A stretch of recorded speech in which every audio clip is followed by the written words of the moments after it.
some could say that got Saturday night, Kansas City, Miami, two offenses that have been kind of stagnant as of late. I mean, we saw Kansas City really struggle down the stretch. They didn't play their starters in Week 18.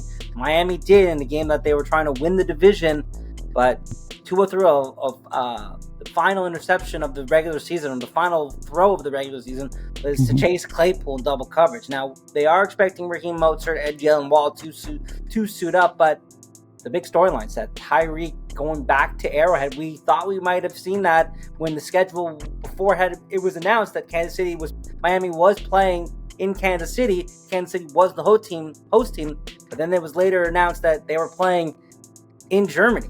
So what does that mean? Is that going to be a factor with Tyreek going back to Kansas City?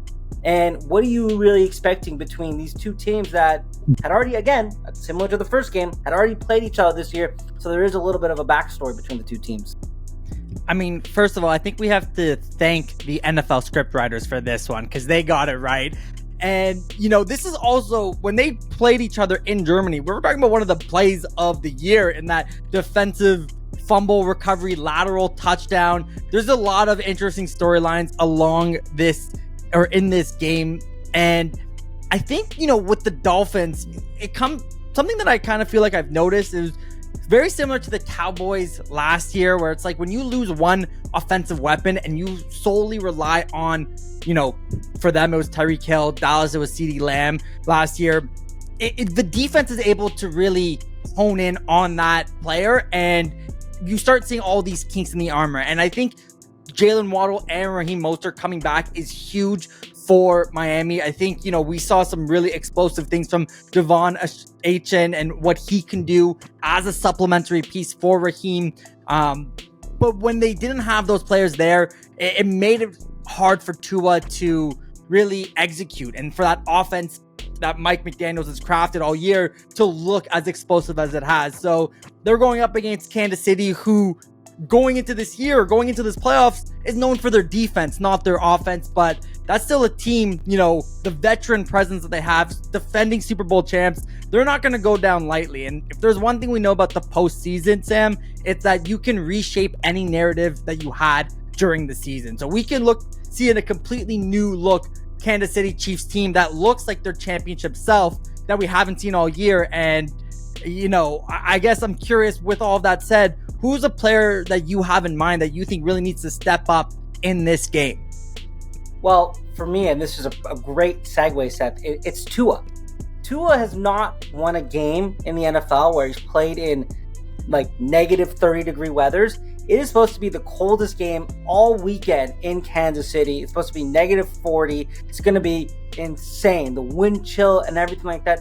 How does this affect Tua? And how does he play in that situation? We mentioned the Cleveland Houston game. It's one of the 3 games in a dome.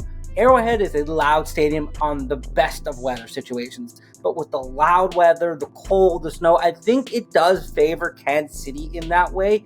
But for me, this is a legacy game for Tua. I mean, kudos to Miami. I mean, after what Tua went through last year, to go through the entire season being healthy, he led the league in passing yards. It was an impressive season for Tua.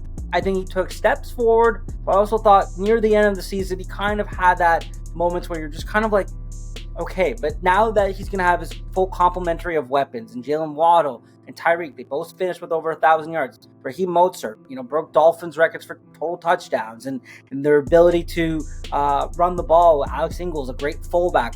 But, there's a lot of problems on the defensive side. There's so many injuries. Bradley Chubb, Jerome Baker came back last week. He's out for the season with a wrist injury. Van Ginkel got hurt. Jalen Phillips is out for the year. I mean, defensively, they're going to have their hands full, even though I'm still a little sour on Travis Kelce not getting to 1,000 yards and falling 16 yards short. I do think Pacheco is going to be there. He's going to be running hard. I think Rashee Rice. And then ultimately, even though that, down the road, Kansas City, if they win this game against Miami, will have to play on the road. Mahomes is at home in the playoffs. Is like godlike. Like, he goes into this whole godlike mode.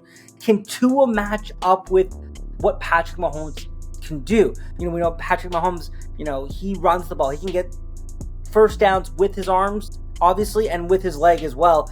Tua doesn't really have that. I mean, again, the game plan is going to be scripted around like, let's get good chunks on first down, but making quality throws. When I look at, again, the complementary pieces, the Dolphins don't use a lot of tight ends. Outside of Jalen Waddle, who's nursing an ankle injury, and Tyreek, who, of course, Steve Spagnuolo is going to game plan for, who worries you? Like, again, Devin A-Chain out of the backfield can break 100%. Raheem Mostert, we've seen him in the playoffs go for a crazy amount of yards back when he was with San Francisco.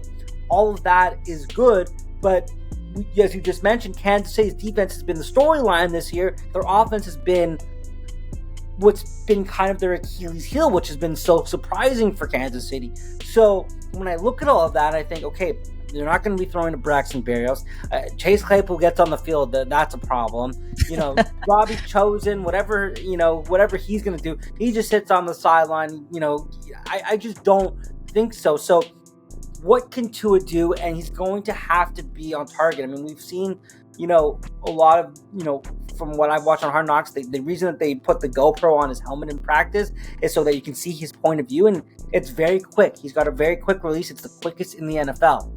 That's going to be huge, but if the weather is so bad as it's expected, what his normal throw would be like in a Miami warm stadium to Kansas City, now you got to be more like, you're hitting a slice in golf, and you got to aim this way so that it ends up that way, and then I look at the kickers, and I think that both kickers are great, but it's going to come down to Tua and can he control the time of possession against Patrick Mahomes and the Chiefs.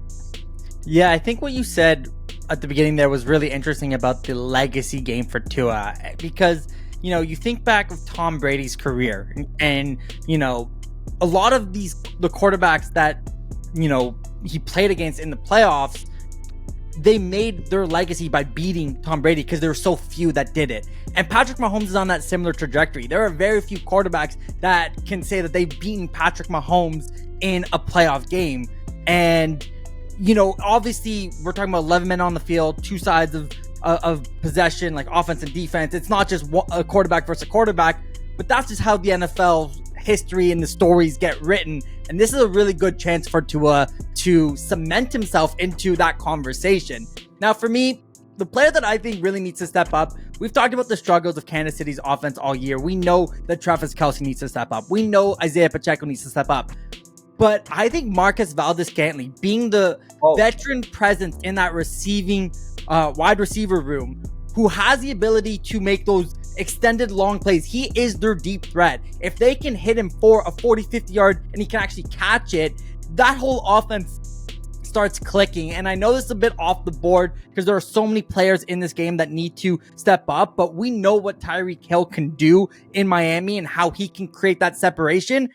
Kansas City needs to find that in their own weapons, and Marcus Valdes-Scantling is their best option to supplement that. And I think he really is going to have to, even if it's just 3 catches for 100 yards, that could be the difference in this game.